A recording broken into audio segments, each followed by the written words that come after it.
So a lot of questions people have about the knives in terms of how do you hold the blades. Hold the blades relaxed, like you're holding a relaxed fist, and then when you cut, you actually then squeeze the blade, right? And you cut with the last edge of the blade, the last tip of the blade, from where the blade curves, from then onwards as you're cutting, right? That's where you cut with.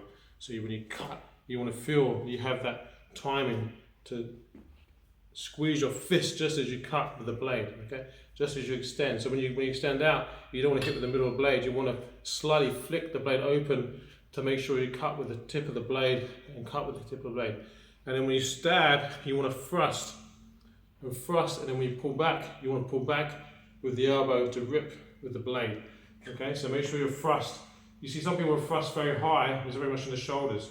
Short bridge, just as we have our short bridge, elbows in, right? So when you extend, you keep the elbow down and thrust forward with the blade, okay? Don't thrust down, use your shoulder. Use your pelvis, your whole body. So the power comes from the body, okay? The power comes from the body driving through the blade. So you feel the whole body connection. You should really feel the connection between the whole fascia of your body.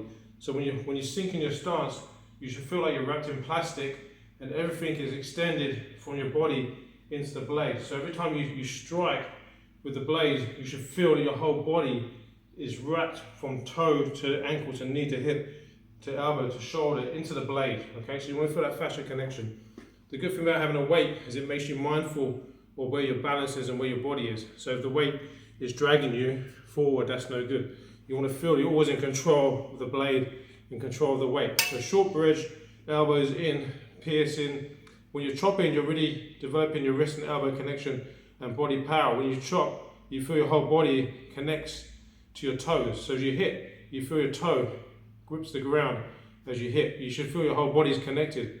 And then when you strike, the mind of the butcher, right? You should really feel like you really want to cut through something and you want to slice, right? You don't want to just do the movement. That's for practicing the position. But once you have the position, you should be then cutting and feeling that you have that mind of the butcher. So you come forward and cut and stab, right? Everything should be the mind of a butcher, right? Shouldn't be just relaxed. That's the training, right? But once you get used to that, when you cut, you should be transversing the ground, right? So when you do techniques where you come across the ground and you come forward, you should feel that you're fast, and you come in and you come for the strike, right? You need to transverse quickly.